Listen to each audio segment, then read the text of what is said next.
Ես ողջունում եմ գործարար ալիքին միացած մեր բոլոր ռադիոլսողներին եւ ռադիոդիտողներին, ուզում եմ կրկին հիշեցնել, որ մեզ լսում եք 106 եւ 5 հաճախականությամբ, կարող եք նաեւ թվային հարթակներում դիտել մեր բոլոր հաղորդումները, այս պահին թարմ ուղեղով զրույցն ենք մենք սկսում, իսկ մեր տաղավարում քաղաքական գործիչ Հայկ Խանոմյանն է, ողջույն պարոն Խանոմյան։ Բարև ձեզ։ Ուրախ եմ եւ շնորհակալ եմ ձեզ տեսնել այստեղ։ Երևի թե ընտրություններից եւ առհասարակ ներքաղաքական իրավիճակից սկսելով Լավրովի այցը ու առհասարակ Ռուսաստանի Դաշնության հետ հարաբերությունները փորձենք քննարկել, կարծես թե իշխանության մոտ ամեն դեպքում ինչ որ խմբի մոտ տպավորություն կա, որ ուզում են ազդել ռուսական կողմից, փորձեր են արում ազդել 26 թվականի ընտրությունների վրա։ Դա ասվել է թե Արսեն Թորոսյանի կողմից, թե Ալեն Սիմոնյանն է ինչ որ կերպով անդրադարձել դրան, բայց Լավրովի այցը երբ տեղի ունեցավ, մենք բացարձակ այլ ջերմ շփումներ տեսանք, այլ տպավորություն ստեղծվեց, առհասարակ ինչա տեղի ունենում հայ-ռուսական հարաբերություններում այս պահին ու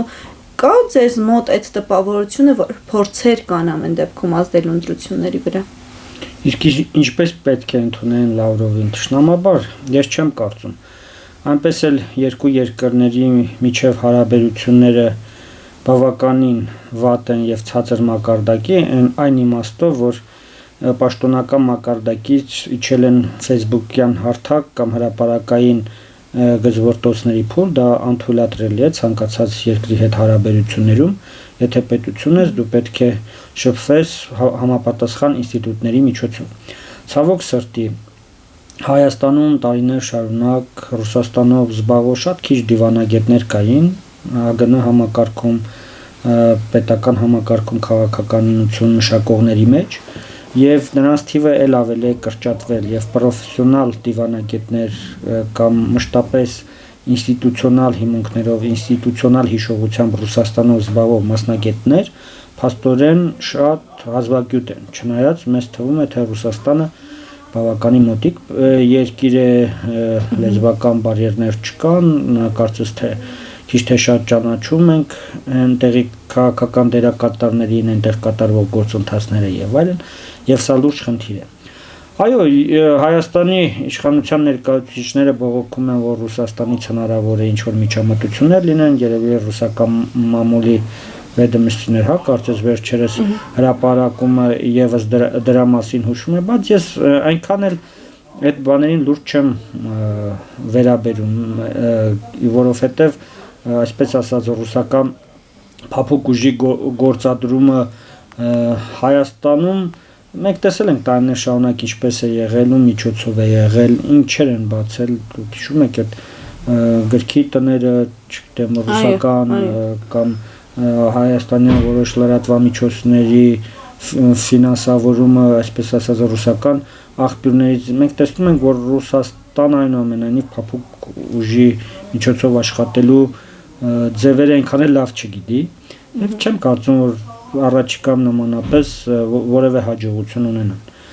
Հետևաբար, բայց մյուս կողմից է գտնում եմ, որ դե ցանկացած պետություն էլ տարբեր երկրներում այդ տիպի գործունեություն ծավալում է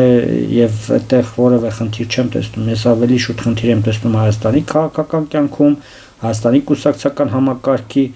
մեջ եւ գտնում եմ, որ մենք պիտի այնպիսի քաղաքական համակարգ ունենանք, որ տարբեր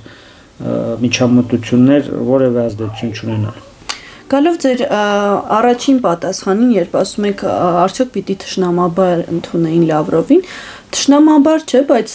երբ Լավրովը Հայաստանում չէր, համարձակորեն հայտարարություններ արվում էին, թե Ռուսաստանի հասցեին, թե Ռուսաստանում քաղաքական գործիչների հասցեին, քննադատությունները բավականին կոշտ էին։ Ինչն է փոխվում, երբ այդ մարդիկ հասնում են Հայաստան։ Վաղ կա ամեն դեպքում, թե, չգիտեմ,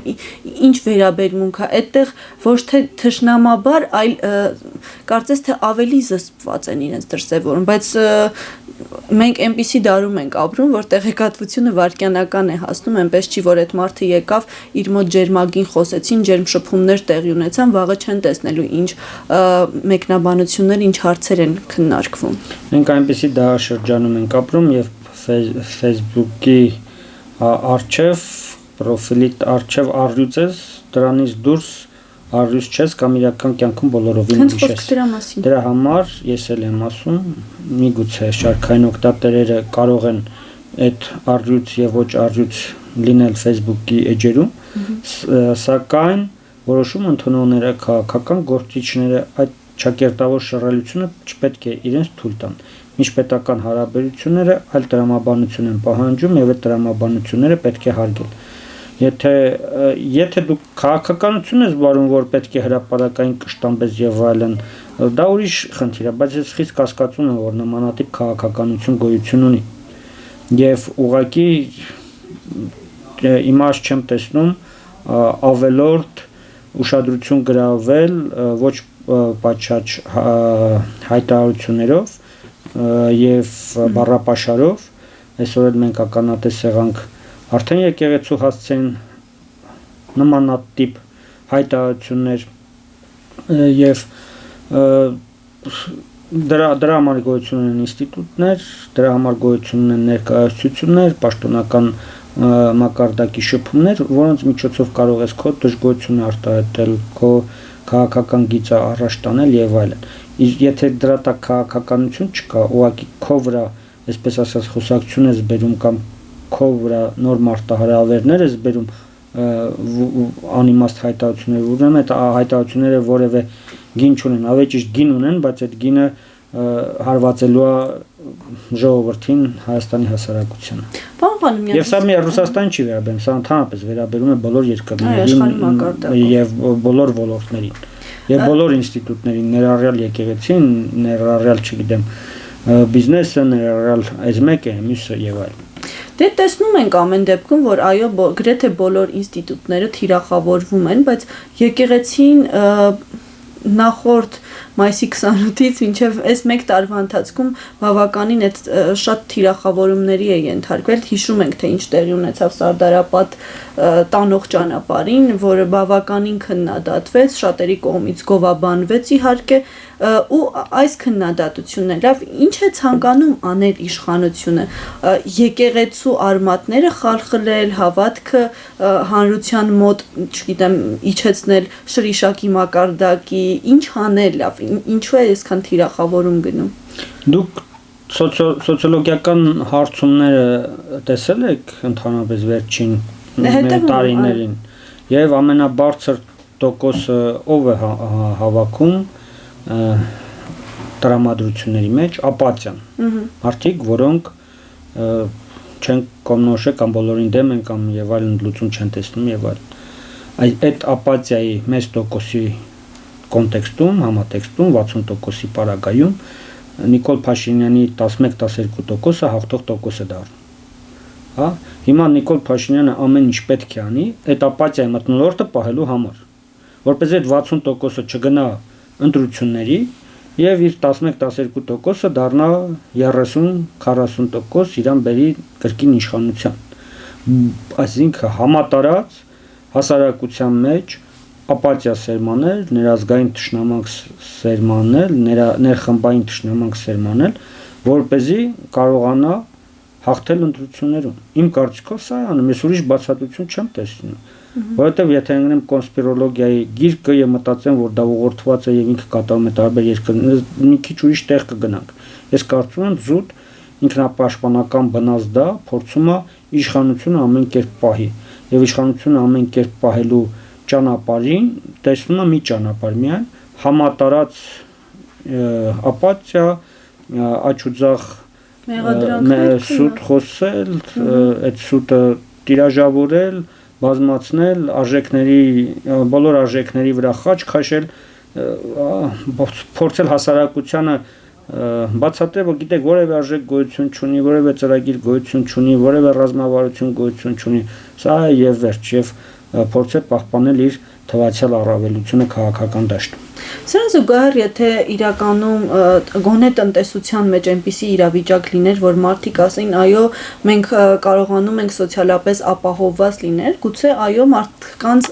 իրականում չհետաքրքրեր այն ինչ տեղի ունենում, բայց մենք երբ տեսնում ենք գնաճը, այն ինչ կատարվում է առհասարակ երկրում, միշտ չի, որ այստեղ գաղափարական հարցեր են էլի դրվում։ ոնց է ամեն դեպքում այդ ընտրազանգվածը գեներացվելու, եթե այդ մասում էլ խնդիր կա։ Տնտեսության մեջ մի հետաքրքիր ժամանակաշրջան էր սկսվել, երբ Ռուսաստանի նկատմամբ սանկցիաների սկզբնական փուլում վերարտահանման կամ զուգահեռ արտահանման շնորհիվ զգալի դրամական ֆինանսական միջոցներ էին գոյացել Հայաստանում։ Ինչ պետք էր անել պետությունը։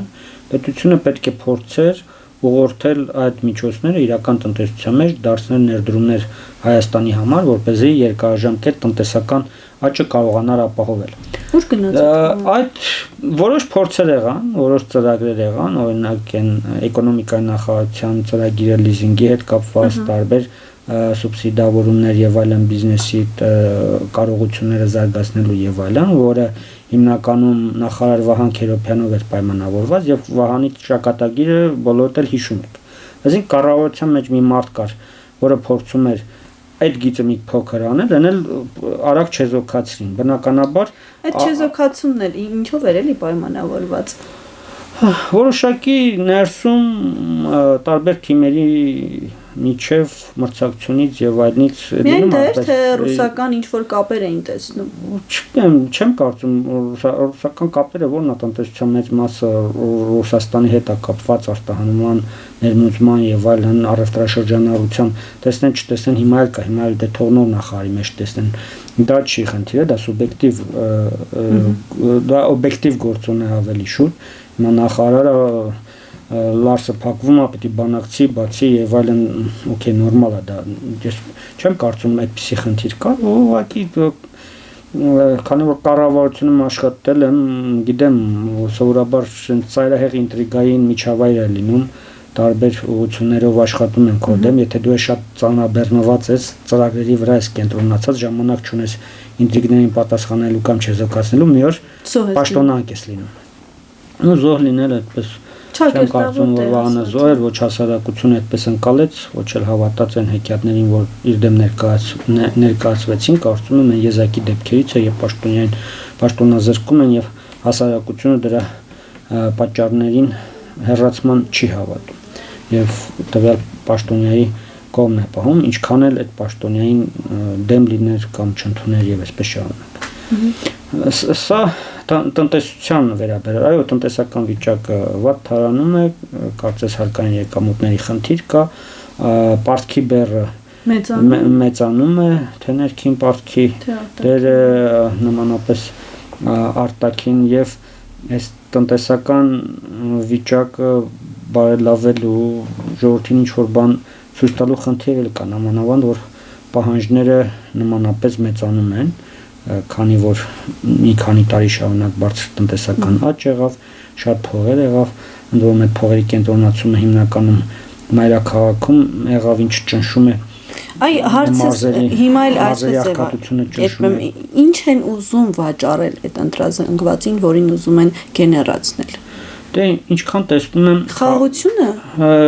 խաղաղությունը նմանապես գլխավոր թեման ինչպես նույն սոցհարցումներում բնակչությանը հուզող հիմնական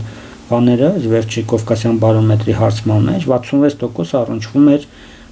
խաղաղության բացակայությանը, պաշտպանությանը, բանակի բարեփոխումներին, անհանգստությունը, ասենք 19 թվականին գլխավոր մտահոգող հարցը գործազրկությունն էր բնակության, բայց հիմա ինչպես տեսնում եք 66%-ը պաշտպանության անվտանգության հարցերն ավելի շուտ պաշտպանության կազմակերպման հարցերը։ Հիմա մեր քաղաքական համակարգի այսօրվա վիճակը այնպեսին է որ լուծումներ չկան, քաղաքական լուծումներ ոչ ընդդիմությունը, ոչ իշխանությունը չի առաջարկում։ Հայհոյում են միմյանց, անտագոնիզմ է, փոխադարձ ատելություն է եւ այդ ատելության վրա գեներացվող հարաբերություններ։ Միմյանց հայհոյեն նախքին ներկա այդ սև սպիտակ բանի միջև տրամաբանության մեջ փորձեն ամեն մեկը իր ընտրազանգվածին պահել մոբիլիզացված բայց արդյոք բնակչությունը դա է ուզում ինչ դուք իրար հայհոյում եք թե չեք հայհոյում մի հատ լասեք հասկանանք տեսնենք այդ բանակի հարցը ոնց է լուծում զորակոչի հարցերը ոնց է լուծում հավաքի հարցերը ոնց է ուզում այո իբրև մի հատ լուծում առաջարկեցին որը փաստորեն հակառակ էֆեկտը տվեց, հակառակ արդյունքը տվեց, ես չգիտեմ, 30 տարվա մեջ ավելի անհաջող օրինագիծ եղել է արդյոք Հայաստանի 34 տարվա մեջ անկախ պատմության մեջ թե չէ։ Սա պետություն քանդելը եւ բանակ քանդելը օրինականացնելու ճանապարհ է, ոնց է կարծում։ Չէ, գիտեք ինչ, ես այդպիսի տրամաբանության հանդիպել եմ, նաեւ շատ վաղուց։ Կա մի վերջո երիտասարդների մի զանգված, որը բարեկեցության մեջ է մեծացել,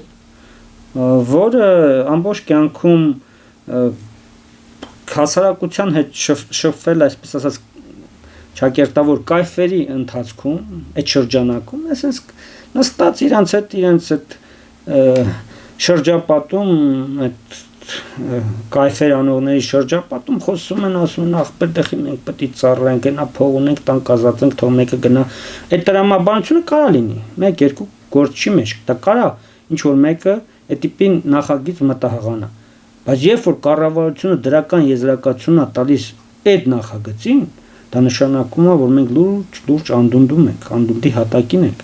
Դա նշանակում է, որ այս մարդիկ տարական բաներ չեն հասկանում։ Սոցիալական արդարության, հասարակության կառուցվածքի, ընդհանրապես այդ օրինագծի վտանգավորության մասին չեն հասկանում, որ երբ որ դու պարտականությունների քո ունեցած պարտականությունը պետության նկատմամբ հանում ես վաճառքի, դա բերելու է հասարակության քայքայման, որտեղ այն աղքատը դա բերելու է կաստայացման։ Այսինքն ճիշտ եմ հասկանում, որ գաղափարները զրոյացում են, այսինքն այն որ մարդիկ բանակ էին գնում, այսպես վեգ նաև ինչ որ վեգ գաղափարներով նաև փոքր տարիքից երեխաներին պետության նկատմամբ փոքր տարիքից տղա երեխաներին դաստիարակում էին, որ բանակ գնալը շատ կարևոր է, դա պետության հանդեպ պարտավորվածություն է։ Քիչ հատված է, բայց պետությունը ինքնին ունի հստակ նորմատիվ բազա, որը քեզ համար սահմանում է իրավունքներ եւ պարտականություններ։ Ասում եմ դու ունես այսինչ իրավունքները, որտեղ հարկ ես տալի, բայց նաեւ ունես պարտականություններ։ Հարկ ես տալի ծառայության ես գնում եւ այլն։ Եվ այդ պարտականությունը դու հիմա ասում ես, գիտես ինչ, 24 միլիոն դրամ տու ես մոռանամ, որ դու նկատմամբ պարտք ունես։ Մյուսն է նայում, ով 24 միլիոն դրամ չունի, ասում է լավ, ինչի իմ երեխան ինչի պիտի տարբերվի մյուսի երեխայից, նամանավանդ որ այս պայմաններում զոհվելու վտանգը կա եւ մեծ է, ընդ որում ոչ թե մարտական պայմաններում, ընդ որում ոչ թե մարտական պայմաններում, այլ ոչ կանոնադրական հարաբերություններից ելնելով եւ փորձելու է իր տունը վաճառի, պարտքերի տակ ընկնելու աղքատության անդունդը, հետո լավ 2 տարի լավ ազատեց երեխային, տունը վաճառեց, երեխային ազատեց, հետո տուն չունի, վարձով աշխատում, պատկերացեք մարզում ապրում, աշխատանք չունի, ինչ պիտի անի, պիտի թողնի գնա արտագաղթի, փորձի ուրիշ տեղ աշխատանք գտնի եւ այլն։ Հենց այդ եմ ասում, սա հասարակությունը քանդելու, կաստայացնելու եւ արտագաղթը խրախուսելու օրինագիծ է։ Այդ պատգամավորը, որը ներկայացրել է, ես կարծում եմ ինքը այդպես չի մտածում, որ դրան է բերելու, վստահ եմ, որ այդպես չի մտածում, բայց դա սխալ ուղղություն է։ Իմ շրջապատում ես տեսել եմ տղաներ ուսանողական տարիներից, որ էլի բարեկեցիկ ընտանիքներից էր, որ իրանք միշտ հանրության մեջ այդպիսի մարդիկ լինելու են եղել են։ Մարդիկ մտածում են դե լավ է 2 տարում գիտես ես ինչ շեր կարամ անեմ մեր բիզնեսը, ինչպես կարամ զարգացնեմ, այս ինչ եմ, ինչպես կարամ անեմ, ինչքան օգուտ կա։ Այդ մարդը այդպես է մտածում, ասում ես ընկեր, ստոպ։ Բոլորը հավասար են, պիտի գնանք ծառայենք եւ այսպես շարունակ։ Մի խոսքով, սա խայտարակ օրինագիծ է եւ կարծում եմ պետք է ազգային ժողովը վիժեցվի։ Տեսնենք ինչ կստացվի։ Ամեն դեպքում իշխող թիմը եւ թիմից շատերը վստահաբար ասում են, որ 26 թվականին իրենք 50+1 ձայն հավաքելու են։ Դուք տեսնում եք այդ հավանականությունը։ Նորմալ է, որ քաղաքական գործիչները ինքնավստահ են եւ այդպեսով փորձում են ինքնավստահություն հաղորդել նաև իրենց ընդրազանգվածին, վստահություն հաղորդել, բայց ես դա չեմ տեսնում, ոչ սոցհարցումներում եմ տեսնում, ոչ էլ ընդհանուր տրամաբանությամբ։ Սակայն եթե մթնոլորտը մնաց այսպեսին, հնարավոր է տարբեր կոնֆիգուրացիաներով էլի իշխանությունը պահեն։ Դրա համար եմ ասում, որ ցավոք սրտի մեր քաղաքական դաշտում քաղաքական գործունեության ֆինանսավորման լուրջ խնդիրներ կա։ Ռեսուրսները հասկանում, որ այս պահի դրությամբ ամեն դեպքում իշխանությունը շանսեր ունի այսօր։ Սոցհարցումներն են այդպես հուշում։ Եթե վերանանք սոցհարցումներից։ Դե սոցհարցումներից վերանանք ինչպես ինչից եզրակացնենք։ Այն տրամաբանությունը, որ տանում է իշխանությունը, արդյոք դրան պիտի մի։ Ես չգիտեմ ընտրողը ինչ տրամաբանությամբ է քվեարկում եւ ինչ իրավիճակում է քվեարկում։ Ես տեսնում եմ սոցհարցումները, որոնք տարբեր ընկերությունների կողմից անցկացվում են եւ նման են իրար թվերը, եւ տեսնում եմ, որ այս պահին առաջատարը իշխանությունն է, սակայն վճռական ձայն դեռևս չունի։ Բայց եթե էտապացիան պահպանվեց, այո, կարող է եւ այդ 11, 12, 13%-ը վճռական էլ դառնա։ Եվ ասենք 40%-ի մեջ 13%-ը կարող է, չգիտեմ, 30%-ի էֆեկտ ապահովել եւ մյուսները եթե ավելին չհավաքեն, ինչ որ կոալիցիաներով հարցը լուծել իշխանության։ Հիմա ցավոք սրտի հայաստանյան քաղաքական իրականության մեջ ռեսուրսների լուրջ խնդիր կա։ Ռեսուրսները կենտրոնացած են իշխանության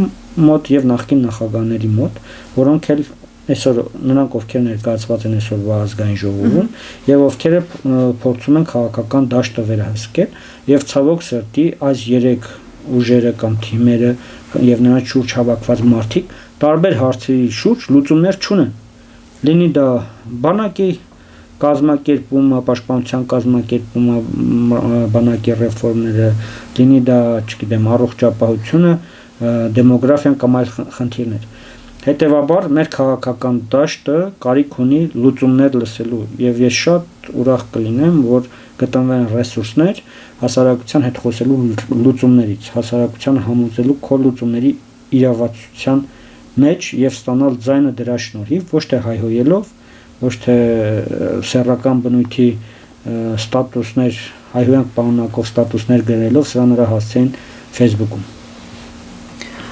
Ում կողմից Հայաստանից վերանալով որ երկրների կողմից է Նիկոլ Փաշինյանը շարունակում ընդունելի ու սիրելի ղեկավար լինել։ Ես չգիտեմ ում կողմից է սիրելի կամ ցանկալի, բայց այսպեսի մի հարց կա, խնդիրը այն է, որ ես չեմ տեսնում Հայաստանի շուրջ նորմալ դաշնակից չասեմ, բայց պետություններ, որոնք գտնում են, որ իրենց շահը Հայաստանի հետ համընկնում է եւ որ Հայաստանի ուժեղացումը բխում է իրենց շահերից։ Առաջնային տեղ չունենք, էլի։ Որովհետեւ եթե լիներ այդպիսի պետություն, պիտի շահագրգռված լիներ Հայաստանում ներդրումներով, հատկապես արդյունաբերության մեջ, լուրջ ներդրումներով։ Կան օրինակ արևմուտքի երկրներ, տարբեր երկրների կարևորում են եւ տեսնում ես, թե ինչպես են այդ կարևորությունը արտահայտում։ Ինչպես են ներդրումներ անում կամ արտաքին առևտրաշրջանառությունը ինչպես է մեծանում կամ ինչ քաղաքականություն են վարում միմյանց նկատմամբ։ Վերջերս Ֆրանսիայի արտգործնախարարը հայտարարեց, որ պատրաստում են ինչ-որ $150 միլիոն ներդրում, եվրոյի ներդրում անել Հայաստանում եւ այլն, բայց դա լուրջ թիվ չի, չնայած Հայաստանը վաղուց նույնիսկ այդ տիպի թվերի է կարոտ։ Հայաստանի տնտեսությունը զարգանալու, առաջ գնալու համար շատ ավելի լուրջ գումարների կարիք ունի, որպեսզի Հայաստանը պարտքի մեծ թվերը, չէ՞։ Պարտքի թվերը մի կողմ դնենք, բայց ուղղակի ներդրումները զգալիորեն պակասել են, լուրջ խնդիրների բախվեց Հայաստանը, որը բարեկամների կողմից անտեսվեց, օրինակ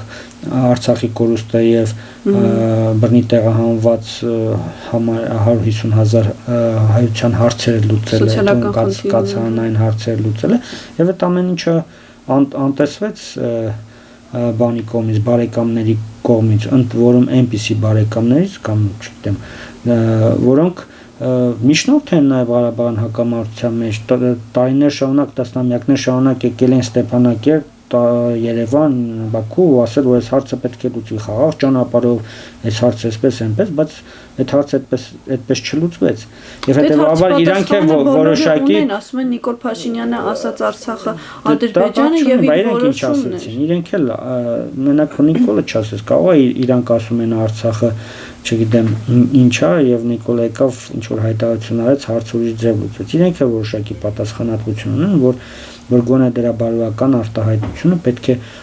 հումանիտար մեծածավալ ծրագրերի տեսքով իրականացվեր։ Ներդրումներ այդ մարդկանց համար աշխատատեղեր ստեղծելու, կացարան ստեղծելու եւ այլ ուղղություններով։ Սակայն ես դա չեմ տեսնում, հետեւաբար ով է սիրուն պաշտում Հայաստանը, ես չգիտեմ, ով է սիրուն պաշտում Նիկոլ Փաշինյանը, նմանապես չգիտեմ, որովհետեւ չեմ տեսնում այդպիսիք։ Պարոն Խանոմյան, իսկ ոնց եք էլի կարծում ամեն դեպքում իշխանությունը խորը սրտի խորքում է ցանկություն ունի Հայաստանը տեսնել անվտանգ, ապահով, պարզապես այն ինչ որ տեղի ունենում, այսպես իրենց դիտավորյալ քայլերը չեն, այլ իսկապես իրենք ձգտում են տեսնել լավ Հայաստան, ավելի ապահով, ավելի զարգացած, ինչպես իրենք են ասում։ Ես վստահ եմ, որ իրենք այդպիսի Հայաստան ձգտում են ունենալ, ես վստահ եմ, որ իրենք կուզեն հաղթեն 20 թվականի պատերազմում եւ այդպես Փարքի եւ այլնի մեջ մնային եւ պատկերացնում եք այդ պարագայում ինչ արշավներ կանեն հանրության մեջ զինվորական շորերով եւ այլն տարբեր թեմաներով միգուցե արձանները արդեն կանոնեցնեն Հայաստանի տարբեր քաղաքներում եւ Արցախի տարբեր քաղաքներում իհարկե այդ տիպի Փարքի ձգտում են բայց ոչ կոմպետենտությունը կարողությունների պակասը